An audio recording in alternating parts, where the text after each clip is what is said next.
digitalized world, with social media creating a virtual reality, presence and authenticity become even more important. Decision making in the pandemic was taken at the higher levels of the polity, medical fraternity and the bureaucracy. But these decisions were crucially dependent on the kind of inputs and information that flowed from the bottom, from the lab technician or the ASHA worker on the field. Similarly, decisions taken at the apex level had to be properly disseminated and understood by each person down the line. Without this, implementation suffered. COVID-19 was not merely a health crisis but a logistical marathon.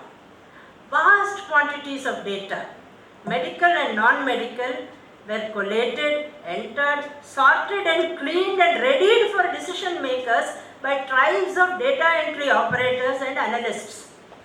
As the pandemic progressed, we heard of swabs being improperly labeled, which became useless in determining treatment and containment. Let us understand that it is not the number of beds or ventilators that will determine outcomes, but the quality of medical personnel.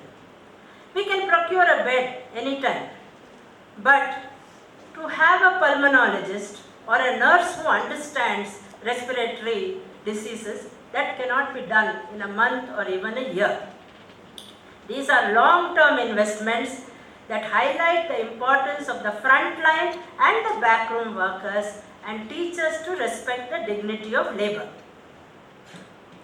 Third, the focus should be on training teams and not individuals. We saw that pandemic makes freelancing acceptable, as well as calling for greater collaboration across teams and organizations. It is likely that future teams will comprise permanent, temporary, freelance and machine employees, and this diversity will call for greater need to build cohesion within the members of the team. Yet, our educational system today does not prepare us for cross-sectoral coordination of equals. Engineers train with engineers, doctors with doctors, bureaucrats with bureaucrats. Within each fraternity, hierarchy is the fallback option to resolve differences of opinion. But what happens, and you saw this for yourself, when a policeman has to implement a medical decision made by a doctor based on data analytics produced by a computer scientist? We get lost in translation as they struggle with their different vocabularies and work processes. To avoid this and to face future crises better, we need to train teams and not individuals. Our pedagogy should include case studies, self-reliance and decision-making situations, problem-solving, immersion experiences and the like. In conclusion, let me say that choices, not crises, define our opportunities. COVID-19 has changed the world as never before. The global lockdowns that we saw happening with COVID-19 were unprecedented and perhaps even incomprehensible to human minds. Yet, amidst all this, opportunities lurked.